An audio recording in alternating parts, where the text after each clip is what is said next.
सहनावतु सहनौ भुनक्तु सह वीर्यं करवावहै तेजस्विनावधीतमस्तु मा विद्विषावहै। ओम शांति शांति शांति।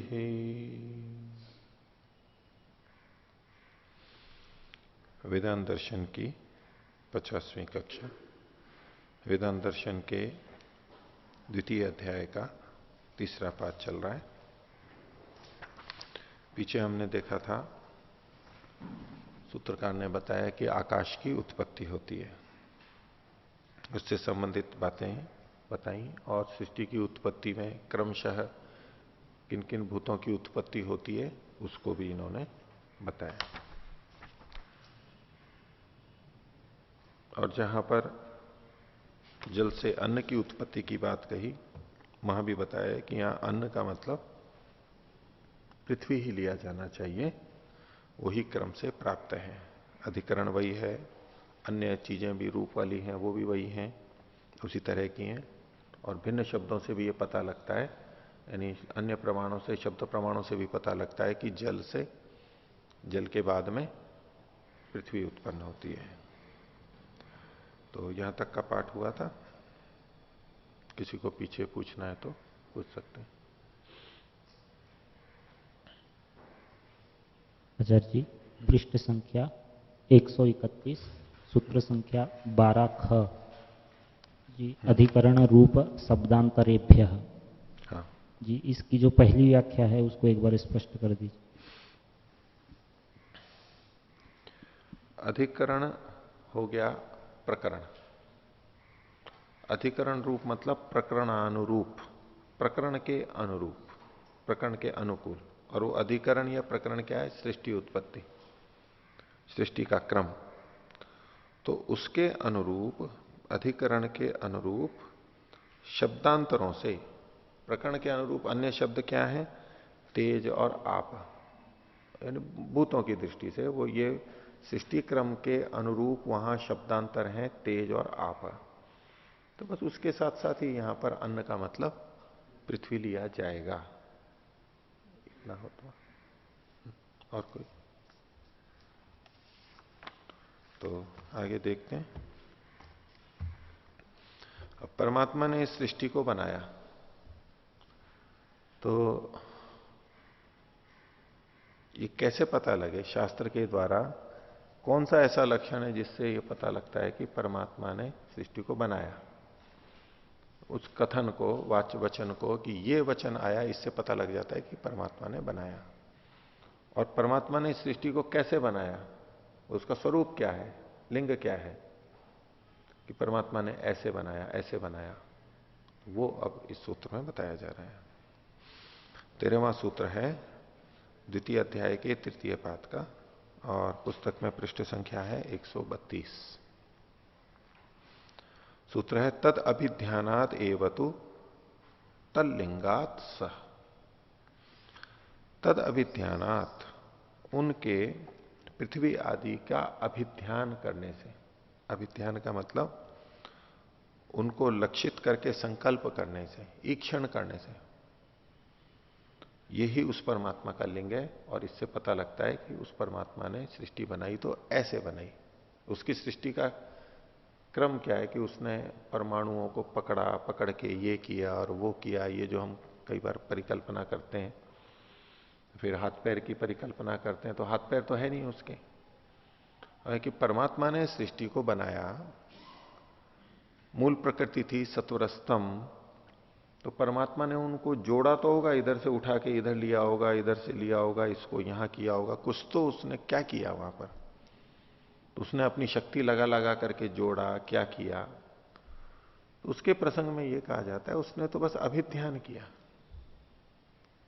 बस संकल्प किया, इच्छा मात्र की, बस इच्छा की और उससे वैसा हो गया। ये इसके अति सौकर्य, उसकी क्रीड़ा के समान सरल होने के कारण उसकी शक्ति इतनी अधिक है उसके लिए क्या है, बस उसका काम कैसे होता है, बस वो सोचता है और होता है, अभिध्यान मात्र है, बस यही उसके निर्माण का स्वरूप है। ऐसे बस वो बना देता है, उठक बैठक करे, इधर से उधर चीज को लाए करे, खुद इधर उधर कुछ आलोडित विलोडित हो, कुछ ऐसा पकड़ पकड़ के लाए, ऐसा कुछ नहीं है, बस वो अभिध्यान करता है। अभिध्यान शब्द वहां भी आया है योग दर्शन में,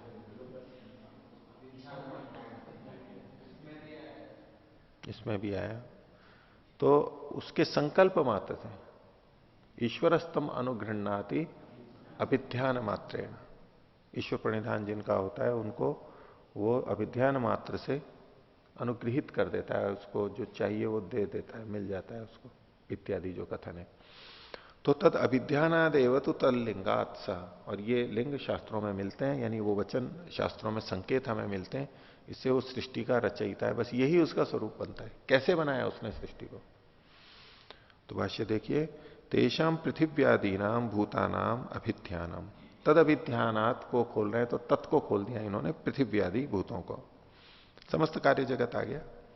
अभिध्यानम, अभिध्यानम को खोला, अभीक्षणम, अभीक्षणम, चारों ओर से अच्छी तरह से ईक्षण, उसका ईक्षण, उसका संकल्प कितना व्यापक होगा। अभीक्षण जो कहा, हम जो इच्छा करते हैं, हम कितनी बड़ी इच्छा कर सकते हैं, क्या इच्छा कर सकते हैं भाई, हम तो किसी एक चीज की इच्छा करेंगे, दो की इच्छा करेंगे, और वृद्ध कुमारी न्याय लगाएंगे तो चलो एक में कई इच्छाएं ले आएंगे, ठीक है। वृद्ध कुमारी न्याय सुना है? नहीं, व्याकरण में तो बहुत प्रसिद्ध है। कोई एक से प्रसन्न होकर के देवता ने कहा कि वर मांगो, एक वृद्धा थी, तो वर एक ही मांगना था केवल, लेकिन उसको चाहिए कई चीजें थी। तो बोले मैं अपने पोते को चांदी के कटोरे में दूध पीते हुए देखो। एक ही तो मांगा है ना वर उसने, इच्छा एक की, लेकिन कितनी चीजें जोड़ ली उसने। उसने जवानी भी मांग ली, उसने पति भी मांग लिया, उसने पुत्र भी मांग लिया, और पुत्र का भी विवाह हो गया, पोता भी मांग लिया, और चांदी के कटोरे में तो संपन्न लोग ही पी सकते हैं, और दूध पी रहे तो संपन्नता भी मांग ली, धनता ने भी मांग लिया, सब कुशलता मांग ली। मांगा तो एक, इच्छा तो एक की, लेकिन उसमें बहुत सारी थी। तो ऐसी हम कितनी इच्छा कर सकते हैं। चलो ये थोड़ी सी बुद्धिमती थी, उसने बहुत सारी चीजें मांग ली, और क्या करेंगे हम, कितनी सी करेंगे इच्छा हम। लेकिन परमात्मा इतनी जीवों को बनाता है, कर्मफल देता है, इतनी सृष्टि बनाता है, वो सारा का सारा ईक्षण उसका सारा एक साथ होता है, एक ही बार में सारी चीजें समेट ली जाती है। ऐसा उसका तो अभीक्षण, अभिध्यानम अभीक्षणम, तद अभिध्यानम, उसका अभिध्यान ये। तो तद अभिध्यानात, इसमें पंचमी ले आए, तद अभिध्यानात, उसको खोला, तद अभीक्षणात, उसको खोल दिया, तल लक्ष्य संकल्पात, उसको लक्षित करके जो संकल्प किया है, जो चीजें बनानी है उसको लक्षित करके कि ये बन जाए, ये बननी चाहिए, ऐसा करके उसने संकल्प किया। सर्जन क्रियायाम तान अभिध्यायति ही परमात्मा, सर्जन क्रिया में परमात्मा उनका अभिध्यान करता है बस। अतः स एव तेषाम सृष्टा, चूंकि वो अभिध्यान करता है इसलिए वही सृष्टा है। परमात्मा को सृष्टा क्यों मानेंगे, क्योंकि वो अभिध्यान करता है, और तो कोई नहीं है, और तो कोई सक्रिय था ही नहीं वहां पर, जीवात्मा सक्रिय थी नहीं, वही करता है। तो ये परमात्मा के कर्तृत्व को भी द्योतित करता है, चिन्हित करता है। तल्लिंगात, तस्य परमात्मनो लिंगम ही तत्र सर्जन क्रियायाम ईक्षणम स्पष्टम विद्यते। तो परमात्मा का ये लिंग सर्जन क्रिया में जो ईक्षण है वो स्पष्ट ही शास्त्रों के अंदर वर्णित मिलता है, जिसके लिए इन्होंने कुछ वचन दिए हैं। छांदोग्य का है पहला, तदैक्षत बहुश्याम प्रजाएय, उसने ईक्षण किया कि मैं बहुत हो जाऊं एक से, अभी तो मैं अकेला हूं, तो मैं बहुत हो जाऊं, यानी मैं प्रजाओं वाला हो जाऊं, जिनको मैंने उत्पन्न किया उन वाला हो जाऊं। तभी वो वचन से देखने लगेंगे तो लगेगा कि एक था और एक से अनेक हो गया। तो परमात्मा के ही अंश हुए ना सब, एक ही था वो, एक से अनेक हो गए, तो उसी परमात्मा के अंश हुए ना ये सारे के सारे। देखो शास्त्र भी कह रहे हैं, आत्मा भी ले लेंगे और ये कार्य जगत भी सारा का सारा उसी का ही अंश है। तो उसमें पूरे सबको देखते हुए क्या अर्थ निकलता है इसका, या निकालते हैं कि मैं एक एक है, मतलब मैं सक्रिय रूप से एक हूं और बाकी भी सक्रिय हो जाएं, प्रकृति भी सक्रिय हो जाएगी कार्य रूप में, और जीवात्माएं भी जब शरीर से संयुक्त होंगी तो वो भी सक्रिय हो जाएंगी। सक्रिय का मतलब है वो ज्ञान वाली हो जाएंगी, इच्छा प्रयत्न करेंगी, पुरुषार्थ करेंगी, कर्म करेंगे, फल भोगेंगी, इस रूप में वो हो जाएंगी, ये उसकी संतानें हो जाएंगी। तो तदैक्षत बहुश्याम प्रजाएय, सो अकामयत बहुश्याम प्रजाएय इति तपस्तप्त्वा इदम सर्वम अस्त्रिजत यदिदम किंच, ये तैत्तिरीय उपनिषद का है। भाव लगभग वही है कि उसने कामना की कि मैं बहुत हो जाऊं, प्रजाओं वाला हो जाऊं, और उसने तप को तप करके इदम सर्वम अस्त्रिजता, ये सब कुछ उसने रचा। यदिदम किंच, ये जो कुछ भी यहां दिखाई दे रहा है इस सबको उसने रच दिया, उसने निर्माण कर दिया। और प्रमाण दे रहे हैं छंदोग्य का, सेयम देवता ऐक्षता, उस देवता ने ईक्षण किया, वो देवता यानी परमात्मा, परम देवता। हंता अहम इमास तिस्रो देवता अनेन जीवेन आत्मना अनुप्रविश्य नाम रूपे व्याकरवाणी, कि मैं निश्चय ही इन तीन देवता को, तीन देवता है यहां पर सत्वर स्तंभ, इनको अनेन जीवात्मना अनुप्रविश्य, जीवात्मा के साथ में प्रविष्ट करा के, जीवात्मा को इनके साथ में जोड़ करके और नाम और रूप के मैं विभक्त कर दूं, भिन्न भिन्न नाम और भिन्न भिन्न रूप के प्रकट कर दूं मैं। यहां पूर्ण विराम लगा लीजिए। अथचयत, और जो ये अन्य भी मिलता है, कौन सा, यानी अभी तक जो ईक्षण की बात आई, जितने वचन हमने देखे, इसमें तो ईक्षण उस चेतन परमात्मा के द्वारा दर्शाया गया कि परमात्मा ने किया। लेकिन दूसरा उदाहरण दे रहे हैं, ईक्षण तो यहां भी आया, अथचयत तत्तेजा ऐक्षता ता आपा ऐक्षणता, उस तेज ने ईक्षण किया, जलों ने ईक्षण किया, जल ने ईक्षण किया, तो यहां पर जड़ों में भी ईक्षण दिखाया गया है। तो प्रश्न उठेगा कि यदि ईक्षण ही, ये अभिध्यान ही उसका लिंग है परमात्मा का, तो ये तो जड़ में भी शास्त्र में कहा गया है। तो उसके संदर्भ में साथ में स्पष्टीकरण करते हुए चल रहे हैं, स्मरण करा रहे हैं कि इस विषय में हमने पहले कह दिया है। तो कह रहे हैं तत्तेज ऐक्षता ता आपा ऐक्षंत इत्यादि प्रयोगस्तु खलु आलंकारिका, ये आलंकारिक प्रयोग है, गौण प्रयोग है।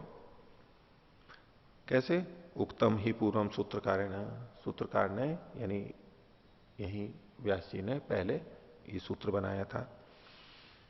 अभिमानी व्यपदेशस्तु विशेषानुगतिभ्याम, 2:1:5 में पीछे हम देख चुके हैं, वहां यही था, तत्तेज ऐक्षता था आपा ऐक्षंत, इन्हीं वचनों को लेकर के वहां संदेह था और उस सूत्र के द्वारा समाधान किया गया था। तो ये तो अभिमानी व्यपदेश है, आलंकारिक गौण कथन है, आरोपण मात्र है उनमें ईक्षण का। तो तत्रापि स एव परमात्मा अंतर्यामी रूपेण अवतिष्ठते, ये जिन जिन में ईक्षण की बात कही गई है तेज और जल में, वहां भी परमात्मा अंतर्यामी रूप में विद्यमान है। तो यहां पर विशेष अनुगतिभ्याम का मतलब लिया जाता है, विशेष मतलब उनसे अलग, ये जो तत्व बताए गए हैं जिनमें ईक्षण कहा गया उनसे वो अलग है, और अनुगति मतलब उनके अंदर रहता हुआ एक तरह से वही ईक्षण कर रहा है। सूर्य ईक्षण कर रहा है कि मैं सबको तपाऊं, इसका तात्पर्य है कि परमात्मा ईक्षण कर रहा है वहां पर। तो उसकी पुष्टि के लिए कहा, यथाच उक्तम यो अपसु तिष्ठन अद्भ्यो अंतरो, जो जलों में रहता हुआ जलों से भिन्न है, ये साप शरीरम यो आपो अंतरो यमयति, और जल जिसका शरीर है और जो जल के अंदर रहता हुआ उसका नियमन करता है, उसको संचालित करता है। यो अग्नो तिष्ठन अग्निरंतरो, उसी तरह से है जो अग्नि में रहता हुआ अग्नि से भिन्न है, यस्य अग्नि शरीरम, जिसका अग्नि शरीर है, यो अग्निम अंतरो यमयति, जो अग्नि के अंदर रहता हुआ उसका नियमन करता है। तो तस्मात तेषाम सर्वेशम सृष्टा स परमात्मा एवं अस्ति, तो सबका सृष्टा परमात्मा ही है।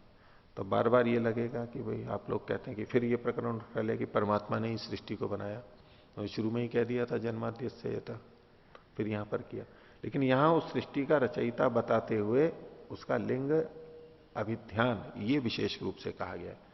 ये परमात्मा का सृष्टि रचन का स्वरूप क्या है, बस वो विचार करता है, नहीं संकल्प करता है, ईक्षण करता है, बस उतने मात्र से वो कार्य होने लगते हैं, ऐसी ही उसकी विचित्र शक्ति है। तो अभी जो पीछे हुआ उत्पत्ति का क्रम, अब आगे 14वें सूत्र की भूमिका में कहा उक्त खलु उत्पत्ति क्रमो अथ अपरो लय क्रम। सृष्टि की उत्पत्ति को क्रमशः बताया, अब इसका लय का क्रम पीछे पीछे पीछे पीछे कैसे जाएगा उसको यहां पर बताया जा रहा है। वो कैसे जानेंगे, कैसे उसका क्रम लेंगे? तो 14वें सूत्र में कहा विपर्येण तु क्रमो अथ उपपद्यते च।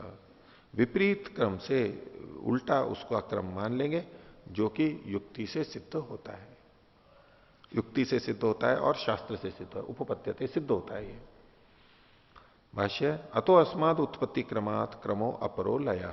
इस उत्पत्ति क्रम से भिन्न क्रम कौन सा है? लय का क्रम है। सतु विपर्येण प्रतिलोमेन खलु उपपद्यते। वो विपरीत क्रम से प्रतिलोम से उपपन्न होता है। सिद्ध्यति युक्तितः शास्त्रतः, युक्ति से और शास्त्र से। अनुलोम विलोम तो समझते ही हैं आप। ये जो लिखा है ना विपर्येण प्रतिलोम, प्रतिलोम है ना, प्रतिलोम पहले बताया था आपको। शरीर के लोम होते हैं ना, रोए, वो जिस तरफ झुके हुए होते हैं उस तरफ यूं हाथ फेरेंगे तो ये अनुलोम कहलाएगा, और उसके विपरीत करेंगे तो प्रतिलोम कर कहलाएगा। विलोम भी कहते हैं, प्रतिलोम बोलते हैं। हाँ, विलोम विपरीत अर्थ होता है, प्रतिलोम होता है। अनुलोम गति और विलोम गति ये भी है। अब मान लो आंतों की गति हमारी स्वभावतः नीचे की तरफ है, ऊपर से नीचे की तरफ है, ये उसका अनुलोम है। और प्रतिलोम ऊपर होने लगे, उल्टी आने लगे, विपरीत चलने लगे तो यही प्रतिलोम हो जाएगा। विपरीत भी सोचिए, वो विपरीत हो जाएगा अनुलोम।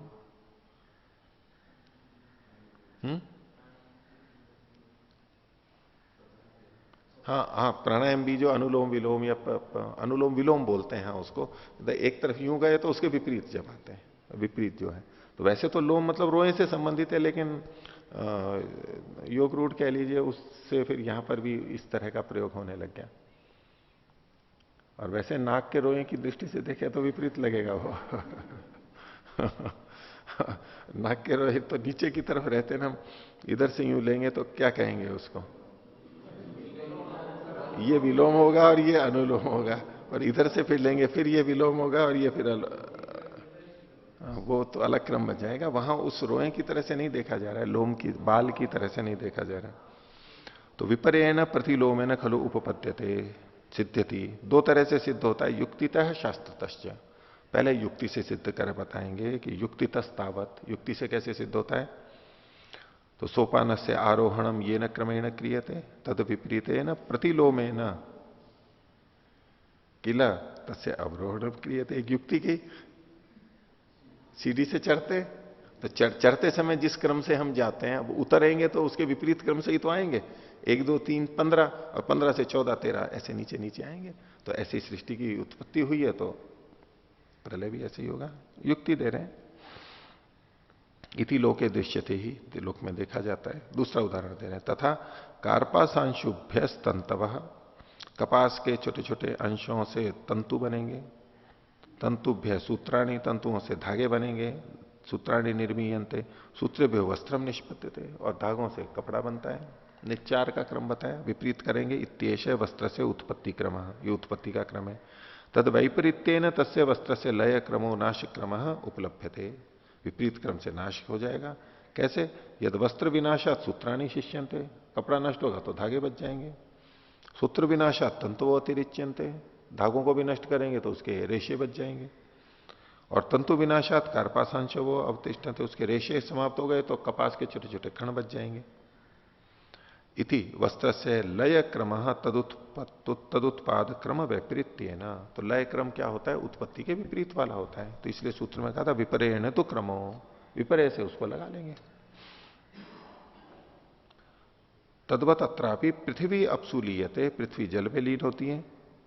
आपो अग्नौ, जल अग्नि में, अग्निर्वायु, अग्निवायु में, वायु आकाशे, वायु आकाश में, और आकाश परे ब्रह्मणी परमात्मनि वा प्रलीयते, और आकाश पर ब्रह्म परमात्मा में विलीन हो जाता है। ये जो उत्पत्ति क्रम है ये महाभूतों तक के लिए कहा गया है, इतना ही कहना अपेक्षित है। इसलिए आकाश के बाद सीधे परमात्मा आ गया, उसके आगे की प्रक्रिया नहीं आई, महाभूतों तक ही ये यहां पर अपेक्षित था। वक्ता का अभिप्राय कहने का। तो ये तो हुआ युक्ति से। और शास्त्रम च, शास्त्र में भी इस बात को कहा गया है, तो वचनों को उद्धृत किया। एवं एवं खलु सौम्य अन्नेन शुंगेन आपो मूलम अन्विच्छ। हे सौम्य, उसको बता रहे हैं अन्नेन।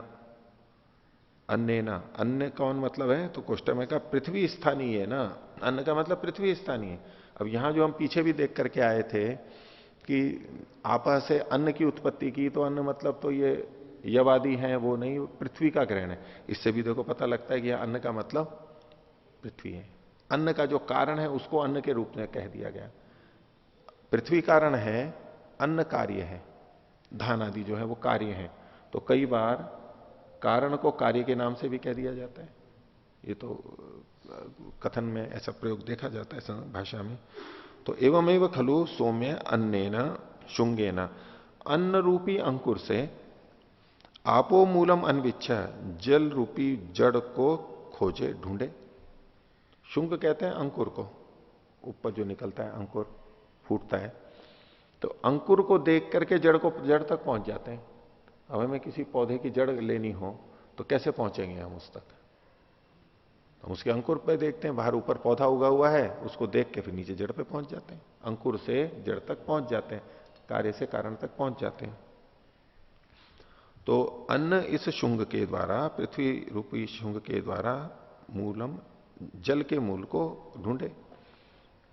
फिर अद्भि सौम्य शुंगे न तेजो मूलम अन्विच्छा, उसी क्रम से कहा कि जल को भी फिर अंकुर की तरह से मान करके शुंग के रूप में उसके द्वारा तेज रूपी मूल की खोज करेंगे, फिर और उसके मूल में चले जाएंगे। फिर तेजसा सौम्य शुंगे न सन्मूलम अन्विच्छा, और तेज को भी अंकुर के रूप में मान करके फिर सत मूल की इच्छा करेंगे। सत मतलब यहां पर परमात्मा लिया गया, क्योंकि यहां उत्पत्ति में तेज, जल और पृथ्वी, इन्हीं तीनों का क्रम लिया गया था, आकाश और वायु को छोड़ा गया था। ये एक अलग क्रम बना छांदोग्य का। तो इससे भी पता लगता है कि कैसे पीछे की तरफ जा रहे हैं, विपरीत क्रम बताया जा रहा है। जगत प्रतिष्ठा अगला दे रहे हैं महाभारत का वचन। जगत प्रतिष्ठा देवर्षे पृथिव्यप्सु प्रलीयते ज्योतिष्याप प्रलीयन्ते ज्योतिर्वायु प्रलीयते। तो हे देवर्षे, जगत प्रतिष्ठा पृथ्वी, जगत की प्रतिष्ठा, जगत संपूर्ण का, गतिशील का, इनका आधार जो ये पृथ्वी है, हम सबका आधार, वो अपसु प्रलीयते, वो जल में लीन हो जाती है। ज्योतिषी आप, और जल है वो अग्नि के अंदर ज्योति में प्रलीयन्ते, नष्ट होते हैं, विलीन होते हैं। और ज्योतिर्वायु प्रलीयते, अग्नि जो है वो वायु में प्रलीन होती है, महाभारत का वचन है। ये विपरीत क्रम से बताया गया। जो प्रलय होता है, हमारे मन में परिकल्पना हो सकती है कि नष्ट करने, तो नष्ट में तो क्या है, कोई क्रम नहीं, बनाने में तो क्रम रखना पड़ता है। मकान बनाया तो उसका एक क्रम होता है कि पहले नीचे नींव बनाएंगे, फिर ये दीवारें बनाएंगे, फिर छत बनाएंगे, ऊपर बनाएंगे, एक क्रम लेकर के चलते हैं। दीवार में भी नीचे का खंबा भी है तो पहले नीचे का भाग, फिर ऊपर का भाग, ऊपर का भाग। और तोड़ते समय तो नीचे से भी तोड़ देते हैं, सीधे तोड़ दो, कोई जरूरी नहीं है कि उसी क्रम से तोड़ेंगे, नीचे से भी तोड़ते हैं। आजकल जो बड़े बड़े पुल और बड़ी बड़ी भवन तोड़े जाते हैं, विस्फोट से उड़ाए जाते हैं, वो क्या करते हैं, नीचे भी विस्फोटक लगा देते हैं और उसको विस्फोटित करते हैं, तो वो नीचे से टूटता है, वो बाकी तो अपने आप गिर जाता है, नीचे ढह जाता है इधर उधर। उसको सारे को ऊपर से एक एक उसी क्रम से तोड़ने की जरूरत नहीं पड़ती है। ऐसे ही कपड़ा या और कोई चीज हमने बनाई है और उसको तोड़ना हो तो हम वैसे ही थोड़ा तोड़ते हैं, एक एक धागा जैसे बनाया था वैसे ही एक एक थोड़ा निकालते हैं। बहुत सारे स्थलों में, कुछ चीजों में हो सकता है। और स्वेटर बुना हुआ है और उसको खोलना है तो जैसे खींचते जाओ ना तो उधरता जाता है, वो तो वही क्रम हो गया, विपरीत क्रम। लेकिन वैसे कैसे भी नष्ट कर सकते हैं हम किसी भी चीज को। तो लोक में ऐसा देखा जाता है कि विनाश के समय बहुत सारी चीजें, उसमें कोई क्रम नहीं होता है, वैसे ही सीधा नष्ट कर देते हैं। पहले ऊपर का या नीचे का, या पहले क्या बना है, उसके बिना बस नष्ट तो कहीं से भी हो जाता है। तो ये जो संसार बना हुआ है, ये कैसे नष्ट होगा, ऐसे ही बिना क्रम के नष्ट होगा? तो उसके लिए ये है कि नहीं, जिस क्रम से बना है, ये चूंकि तत्वांतर है, वो होगा। ये जो चीजें बनी हुई हैं, पर्वत है, ये मोटी मोटी चीजें हैं, ये तो चलो कोई फर्क नहीं पड़ता कैसे भी, ये तो इधर से उधर होते हैं केवल। पत्थर टूटे, इधर पर्वत इधर से उधर गया, पानी इधर से उधर गया, केवल स्थानांतरित तो हुआ, महाभूतों तो न टूटे हैं उसके अंदर। तो सृष्टि उत्पत्ति में जो तत्वांतर था, महाभूतों तक का निर्माण था, प्रलय जब होगी तो उसमें क्रमशः होता है, ये इससे ये, इससे ये, इससे ये, उसी क्रम से प्रलय होगा। यूं ही केवल एक साथ सारा नष्ट होकर के सत्वर स्तंभ में पहुंच जाएगा, ये नहीं होगा। उस बात को द्योतित किया जा रहा है। तो जब ये उत्पत्ति और विनाश का क्रम बताया तो बोले कि इसके अंदर परमात्मा के बाद में सीधा आकाश आ गया था, अथवा परमात्मा के बाद में तेज आ गया था, तो आकाश वाला ले लेते हैं। तो बीच में जो दूसरी चीजें थी उनका क्या क्रम है उत्पत्ति का? तो वो अगले सूत्र के अंदर आ रहा है, 15वां सूत्र।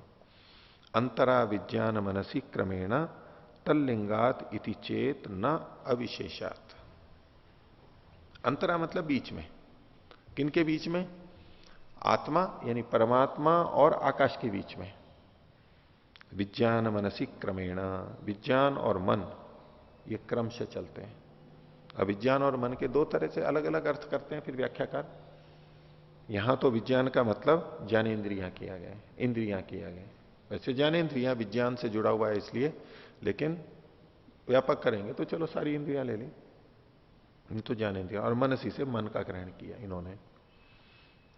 लेकिन उदयवीर जी ने इसको अलग ढंग से लिया है। विज्ञान का मतलब इन्होंने लिया महतत्व और अहंकार और 5 तन्मात्राएं। महतत्व सांख्य की प्रक्रिया के अनुसार महतत्व, अहंकार और 5 तन्मात्राएं। क्योंकि जो उत्पत्ति और प्रलय क्रम बताया गया वो तो महाभूतों का था, आकाश आदि का। उससे पहले तन्मात्राएं भी थी, तो उन सबको ले लिया इन्होंने विज्ञान शब्द से। और मनसी से, मन से उन्होंने 11 इंद्रियों को, 5 ज्ञानेन्द्रियां, 5 कर्मेंद्रियां और 1 मन, इन सब का ग्रहण कर लिया। तो ये जो है विज्ञान और मन, ये भी क्रमेण, क्रम से ही उत्पन्न होते हैं।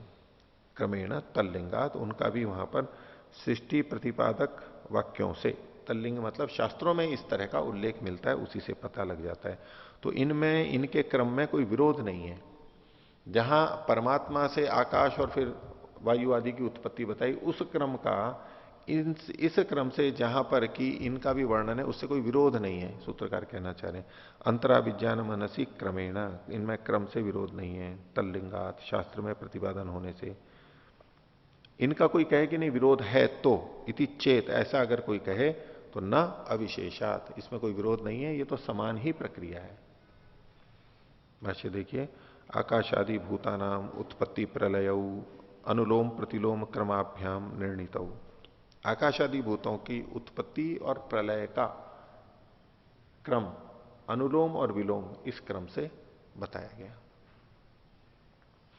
किंतु तस्मात् परमात्मनः सकाशात न केवलम आकाशादय पंच महाभूताय वो उत्पत्त्यन्ते, लेकिन उस परमात्मा से केवल आकाश और बाकी भूत, ये 5 महाभूत ही तो उत्पन्न नहीं होते। किंतु परमात्मा भूत गणयो अंतराले विज्ञान मनसी, परमात्मा और भूतगण, भूतगण मतलब भूतों का समूह, आकाश से लेकर के पृथ्वी तक ये जो समूह है, इनके अंतराल में, बीच में विज्ञान मनसी, विज्ञान और मन, द्विवचन का प्रयोग है यहां पर, इसको इन्होंने आगे खोल दिया है। बुद्धिन्द्रिय ग्रामो मनश्च, बुद्धिन्द्रिय ग्राम, ग्राम मतलब समूह, और बुद्धिन्द्रिय का मतलब है ज्ञानेन्द्रिय, बुद्धि का मतलब ज्ञान। तो ज्ञानेन्द्रिय का समूह, ये तो विज्ञान शब्द से लिया। और मनस से मनश्च और मन च अपि उभय वस्तुनि तत्र उत्पत्ति प्रसंगे लय प्रसंगे च क्रमेण निर्णयतव्य। भाई उत्पत्ति क्रम और प्रलय क्रम में इनका भी तो निर्णय करना चाहिए, ये कहां पर रहते हैं, ये कहां पर ठहरेंगे, इनका क्रम कहां बनता है। ये तो ही तयोरपि विज्ञान मनसोर उत्पत्ति लिंगम मुंडकोपनिषदि दृश्यते, क्योंकि इन विज्ञान और मन का भी उत्पत्ति और लय क्रम मुंडकोपनिषद के अंदर कहा गया है। पीछे जो हमने वचन देखे थे छांदोग्य आदि के, उसमें तो ये क्रम नहीं दिया गया है, तो लेकिन मुंडकोपनिषद में तो दिया है। तो उसका वचन दे रहे हैं, ए तस्मात् जायते प्राणो मनः सर्वेन्द्रियाणि च खम वायुर्ज्योतिराप पृथ्वी विश्वस्य धारिणी। तो ए तस्मात् मतलब इससे, किससे? उस अक्षर से, उस अक्षर ब्रह्म से। जायते उत्पन्न होता है कौन? प्राण, प्राण, मनः मन, और सर्वेन्द्रियाणि च, और सारी इंद्रियां।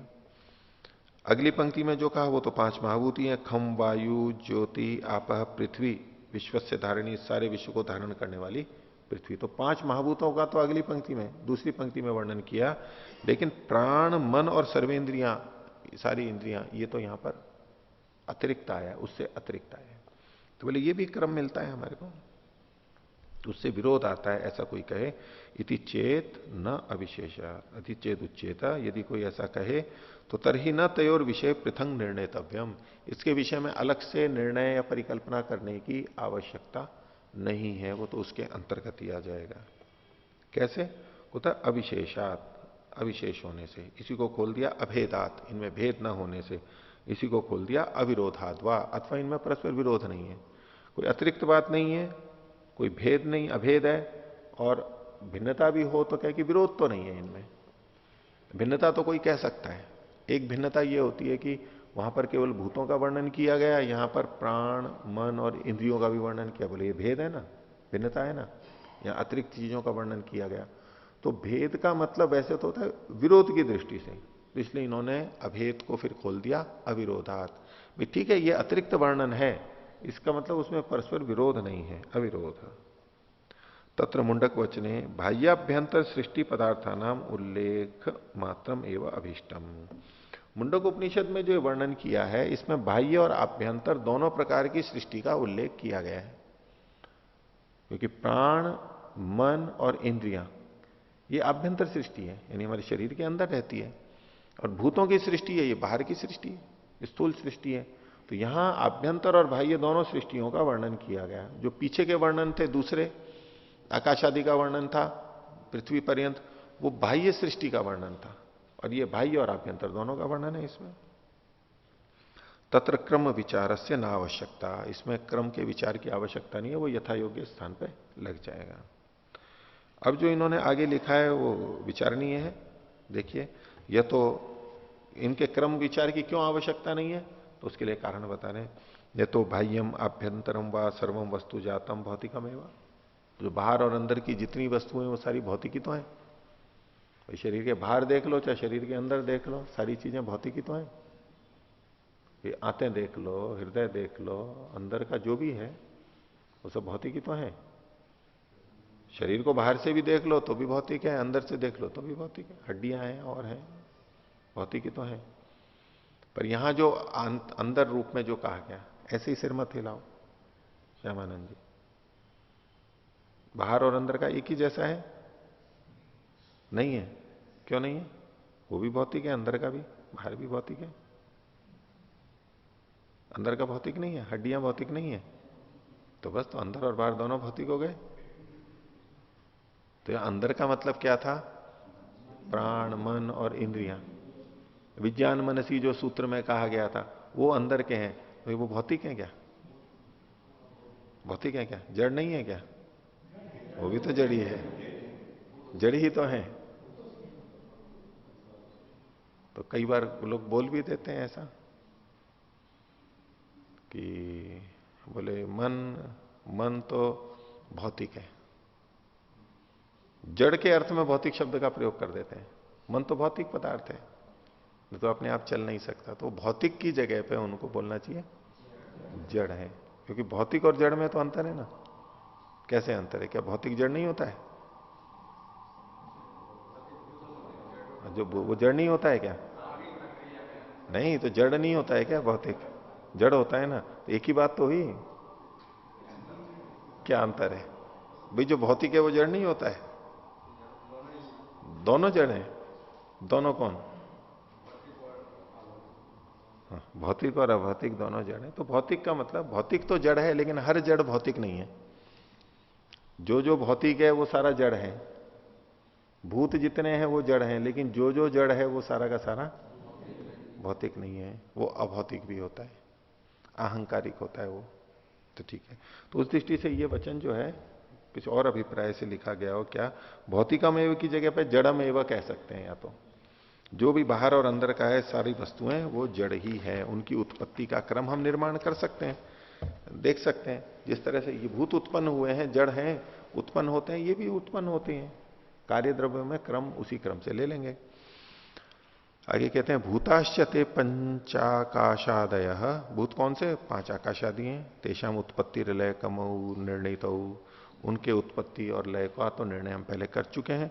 तन निर्णयात तयोर विज्ञान मनसोर उत्पत्ति लय क्रमऊ सह भूत निर्णित इति। तो उनका निर्णय होने से, भूतों का उत्पत्ति और लय का क्रम निश्चित होने से, विज्ञान और मन का उत्पत्ति और लय का क्रम भी उनके साथ साथ ही समझ लेना चाहिए। तदंतर्गतत्वात् तयोर विषय न पृथक सूत्र ही, तब हम अलग से कुछ कहने की जरूरत नहीं है, उसी से समझ लेना चाहिए। ये इन्होंने इस तरह से थोड़ा गौण समाधान किया है। बाकी इसका क्या आएगा कि जहां मुंडकोपनिषद में इन प्राण मन और इंद्रियों की उत्पत्ति कही गई, तो बोले उसका पहले वाले वचनों से कोई विरोध नहीं है। वहां केवल भूतों का कथन किया गया, यहां भूतों के साथ साथ अहंकारिक इन चीजों का भी वर्णन कर दिया गया। और ये जो वचन था मुंडकोपनिषद का, इसका अर्थ यहां जो प्राण है, इस प्राण का मतलब महतत्व किया जाता है। एतस्मात् जायते प्राणो, उस परमात्मा से, अक्षर से महतत्व उत्पन्न हुआ। सबसे पहले महतत्व उत्पन्न हुआ। और फिर मन का मतलब लिया जाता है अहंकार। और फिर अहंकार से सर्वेंद्रियाणी, चाहे सारी इंद्रियां, इसमें ज्ञानेन्द्रियां, कर्मेंद्रियां और मन सब आ गए। तो इस तरह की व्याख्या भी उदयवीर जी ने इसी ढंग से व्याख्या की है। अब ऐसे में मान लो प्राण एक अलग विशेष शब्द हो गया, लेकिन यहां महतत्व का वाचक होगा।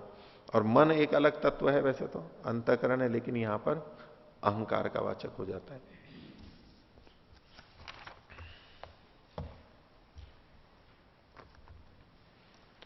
तो ये तो क्रम इन्होंने बता दिया इनकी उत्पत्ति और नाश का। तो बोले कि ये जो जड़ और चेतन चराचर जगत है, जो विभिन्न शरीर हैं, स्थावर और जंगम, चर और अचर, इनमें जो आत्मा है इसकी भी तो उत्पत्ति और नाश होता है। तो उस विषय में आगे कहते हैं 16वां सूत्र, चराचर व्यपाश्रयस्तु स्यात् तद व्यपदेशो भागतः तद भाव भावित्वात्। चराचर का के आधार पर जो कथन है, चराचर व्यपाश्रय, चर और अचर का जो आश्रय आधार यानी शरीर है। चर का मतलब जो गतिशील प्राणी है, चलायमान प्राणी है, चलते हैं जो चरगतौ, एक स्थान से दूसरे स्थान पर जाते हैं। और अचर ये भी शरीरधारी हैं, जैसे वृक्ष आदि एक स्थान पर रहते हैं, इधर उधर नहीं जाते हैं, उनका। वैसे चर अचर शब्द का प्रयोग दो ढंग से और भी ढंग से किया जाता है। चर का मतलब सजीव और अचर का मतलब जड़, इस रूप में भी किया जाता है। और इसके लिए दूसरे दो शब्द प्रचलित हैं, स्थावर और जंगम। स्थावर और जंगम, जंगम मतलब जो गतिशील है, इससे चेतन जगत को ले लिया जाता है, शरीर आदि से युक्त जो है। और स्थावर से पर्वत और ये सब भूमि पत्थर आदि ये जो कि स्थिर रहते हैं, उनको लिया जाता है। लेकिन इसका दूसरा अर्थ भी है, स्थावर और जंगम दोनों ही शरीरधारियों के ही कथन माने जाते हैं।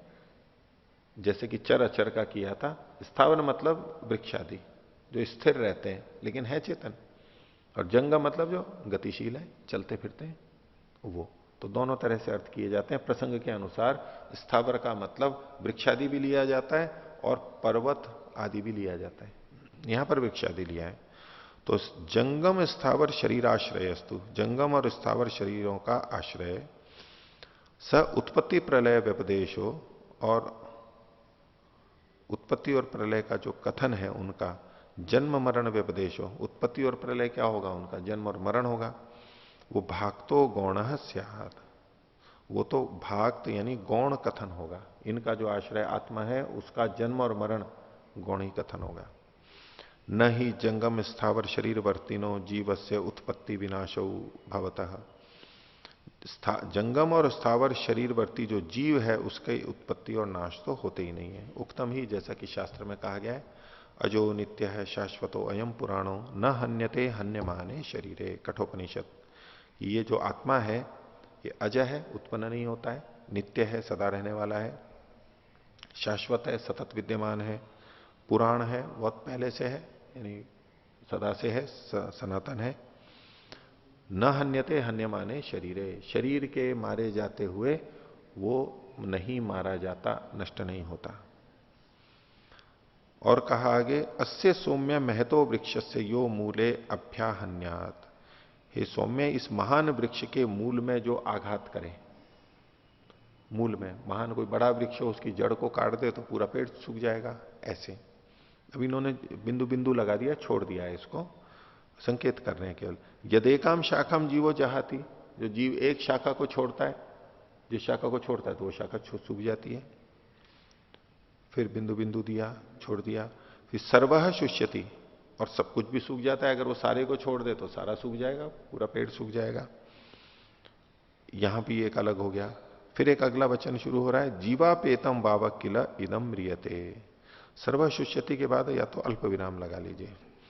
जीवापेतम वावक किल इदम म्रियते, न जीवो म्रियते। जीव के हट जाने पर, अपेत होने पर ये मर जाता है, ये शरीर मर जाता है, लेकिन न जीवो म्रियते, जीव तो नष्ट नहीं होता है। ये वचन दिया है इन्होंने छांदोग्य का 6:11-3। इसमें जो अंत वाला है, जीवापेतम वाला अंश है, ये तीसरा है। और जो ऊपर से है अस्य सौम्य महतो वृक्ष से, वो पहला वाला है। तो यहां जो 6:11-3 लिखा है, यहां पर 3 से पहले एक और रेखा खींच दिए, तो मतलब 1 से 3 ऐसा अर्थ निकल के आ जाएगा। 1 से 3 के मिला जुला के तोड़ तोड़ के छोटे छोटे अंश यहां पर लिए गए हैं। तो उसमें जो पहली पंक्ति है, अस्य सौम्य महतो वृक्षस्य यो मूले अभ्याहन्यात, ये पहली संख्या का है। फिर यदेकाम शाखाम जीवो जहाती, ये दूसरे का है। फिर थोड़ा सा अंश छोड़ दिया, सर्वः शुष्यति, ये भी दूसरे का ही है। और जीवापेतम है, ये तीसरे का है। तो इस पे प्रश्न है कि कथम ही भागत इत्युच्यते, इसको भागत प्रयोग क्यों कहते हैं, यानी गौण क्यों प्रयोग कर रहे हैं, जब जीव मरता और जीता ही नहीं है, लेकिन फिर भी उसको क्यों कहते हैं कि ये मर गया और जी गया। कहते हैं ना, जीव ने जन्म लिया है, जीव मर गया, बोला जाता है ना लोक के अंदर। तो ये प्रयोग क्यों करते हैं। यहां पर एक व्यक्ति थे, कोई पहले ब्रह्मचारी थे, यहां गए थे कहीं, तो सूफी संतों के पास, किसी के पास गए होंगे वो। तो वो तो पुनर्जन्म और ये सब मानते नहीं है, उस रूप में नहीं मानते जैसे हम लोग मानते हैं। तो यानी मृत्यु के बाद में वो नहीं रहेगा। हालांकि वो इस रूप में मानते हैं कि जब कयामत आएगी उसके बाद में अल्लाह ताला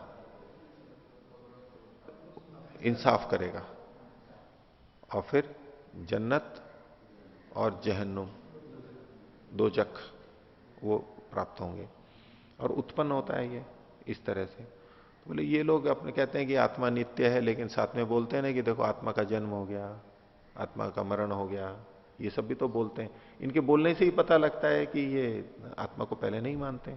इस तरह से उन्होंने कुछ कथन किया। तो शास्त्र के और बोलचाल में तो हम ये जन्म मरण बोलते हैं, लेकिन उसका मतलब तो ये नहीं होता है कि आत्मा मर रहा है या आत्मा जन्म ले रहा है, उसका स्पष्टीकरण करें।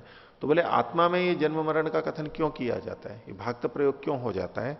तो उसका उत्तर दे रहे हैं, तदभाव भावित्वात। तो खोल रहे हैं, तदभाव को खोला, तस्य जीवात्मनो जंगम स्थावर देह भावे न भावित्वात।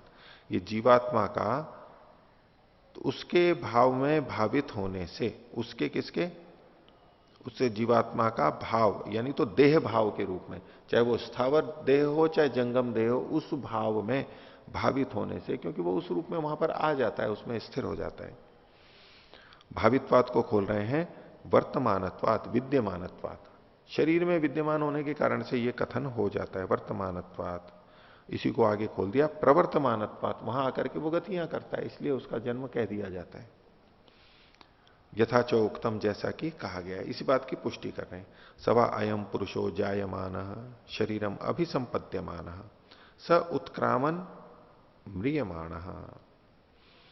तो ये जो कहा सवा अयम पुरुषो जायमान, ये पुरुष उत्पन्न होता हुआ, और उत्पन्न कौन हो रहा है, जायमान कौन है, नहीं, ये वचन के अंदर देखो, इस वचन में जायमान कौन हो रहा है। वैसे तो हम सिद्धांत से जानते हैं, इसलिए हम उत्पन्न होने वाला है शरीर, लेकिन वचन देखो ना, सवा अयम पुरुष जायमान, उत्पन्न कौन हो रहा है, ये पुरुष। पुरुष कौन है, आत्मा। आत्मा उत्पन्न हो रहा है, सीधे सीधे कहा गया है। लेकिन स्पष्टीकरण कैसे होगा? जायमान शरीरम अभिसंपद्यमान। जायमान का मतलब शरीर को प्राप्त होता हुआ, शरीरम अभिसंपद्यमान, शरीर को प्राप्त होता हुआ, शरीर में प्रवेश करता हुआ, विद्यमान रहता हुआ। तो पुरुष के जायमान का मतलब यही है कि वो शरीर से संयुक्त होता है। इसके बाद वहां वचन दूसरे हैं बीच में, तो यहां बिंदु बिंदु बिंदु कर लेना चाहिए। जायमान के बाद संपद्यमान, शरीरम अभी संपद्यमान है, बिंदु बिंदु बिंदु खाली फिर उसी में आगे है स उत्क्रामन म्रियमाण। वो उत्क्रामन, उत्क्रमण करता हुआ, उत्क्रांति करता हुआ, बाहर जाता हुआ। म्रियमाण मरता हुआ।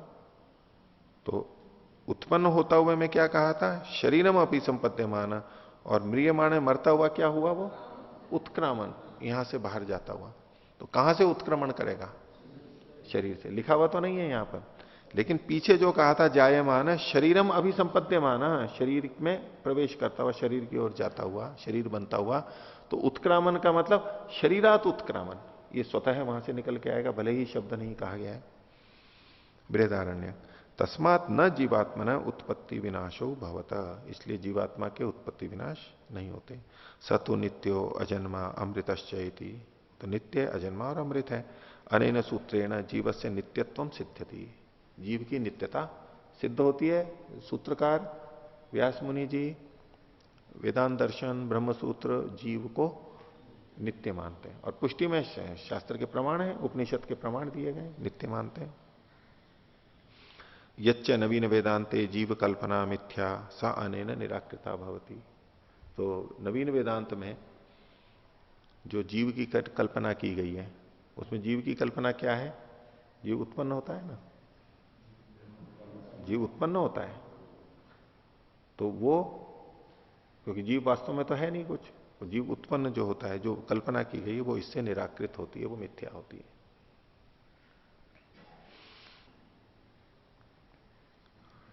आगे देखिए। अथच, और कहते हैं आत्मा उत्पन्न नहीं होती, नष्ट नहीं होती, इसकी पुष्टि में।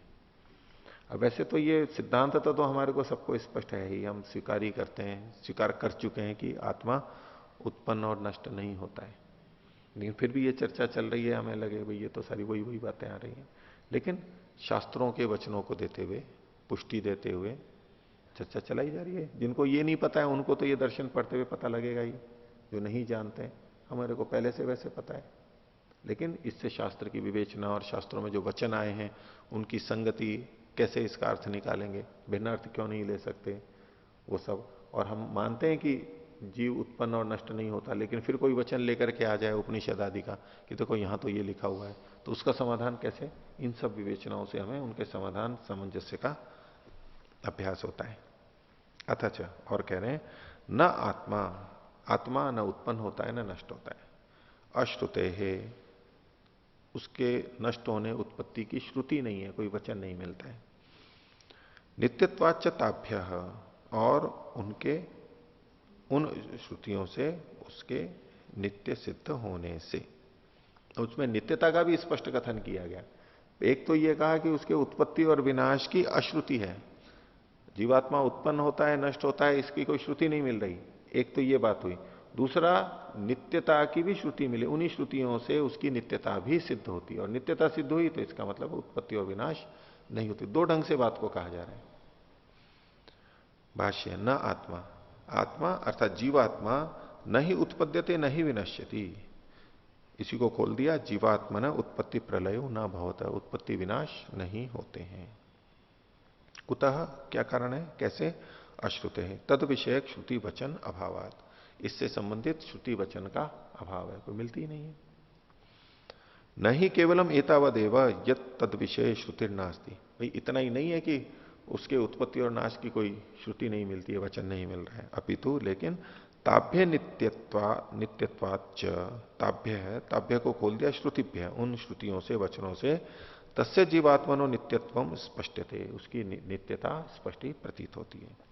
तद्यथा, तो उसके लिए वचन का न जायते म्रियते वा विपश्चित, अजो नित्य है शाश्वतो अयम पुराणो, तो न उत्पन्न होता है न मरता है वो जानवन, अज है, नित्य है, शाश्वत है, पुराण है, कठोपनिषद का। और छंदोग्य का भी पीछे जो वचन आया उसको फिर कह रहे हैं, जीवापेतम बाबा किला इदम म्रियते न जीवो म्रियते।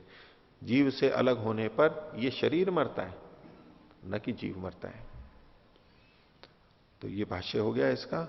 अब विवेचना की जा रही है शंकर भाष्य की, कि अत्र शंकर भाष्य यद्यपि जीवात्मा अनुत्पत्ति धर्म अपितु स्वतंत्र स्वीकृत। तो यहां शंकर ने भी अपने भाष्य में जीवात्मा को अनुत्पत्ति धर्म और स्वतंत्र स्वीकार किया है। क्या लिखते हैं वो, उनका वचन उद्धृत किया जा रहा है यहां। न आत्मा जीव उत्पत्त्यते इति, आत्मा अर्थात जीव उत्पन्न नहीं होता है। कुतः अश्रुत है, वही हेतु दिया। न ही अस्य उत्पत्ति प्रकरणे श्रवणम अस्ति, जो उत्पत्ति का प्रकरण है सृष्टि का, उस प्रकरण में जीव का नाम नहीं लिखा हुआ है। आकाश की उत्पत्ति, वायु की उत्पत्ति, लेकिन वहां जीव की उत्पत्ति का कहीं भी नहीं लिखा हुआ है। इससे पता लगता है ये उत्पन्न नहीं होता है, अश्रुत है।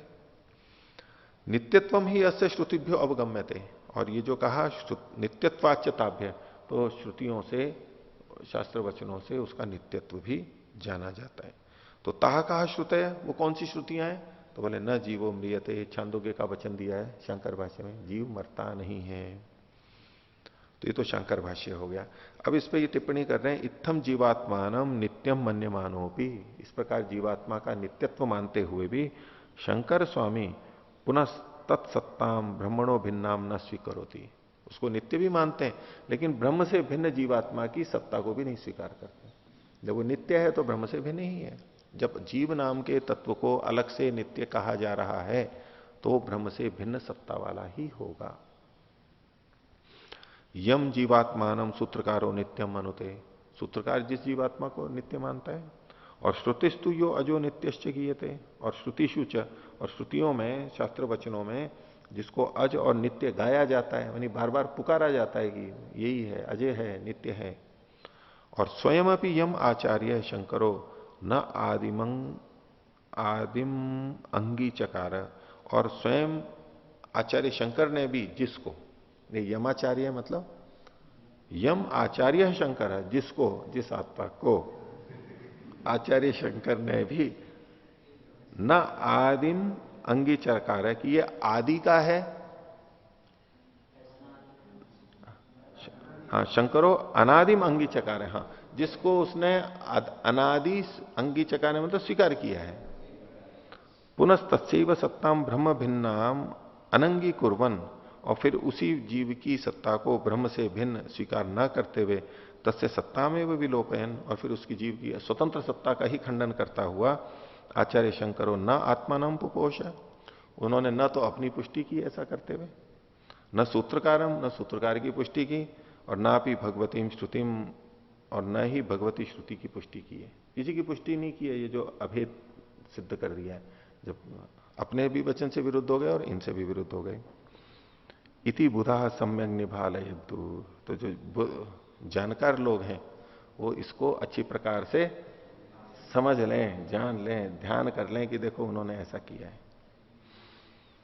ईदृशी विचार सरणी किदृग अर्थम प्रसूत इति जानियात आचार्य शंकर एवं, तो ये जो विचार सरणी है कि जीव ब्रह्म से भिन्न नहीं है, जीव ब्रह्म का ही अंश है और अलग है ही नहीं, ये जो विचार सरणी है अद्वैत वाली, ये किदृग अर्थम प्रसूत है, किस प्रकार के तात्पर्य को उत्पन्न कर रही है, ये तो आचार्य शंकर ही जाने।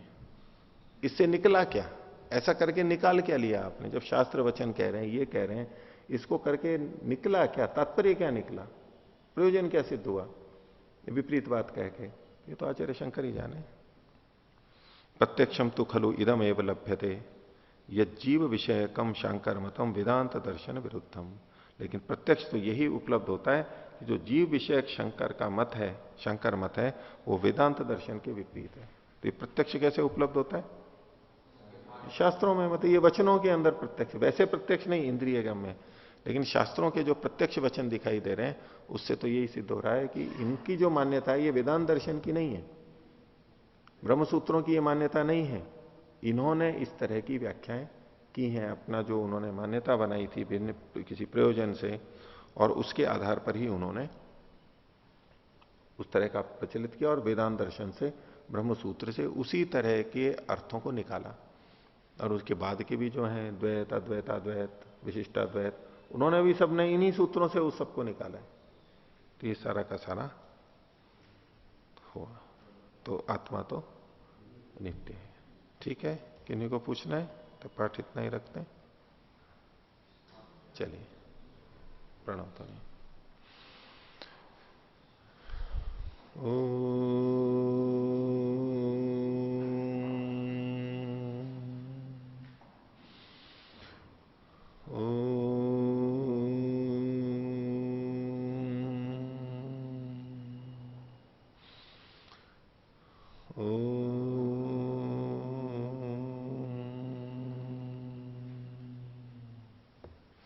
सभी को सदा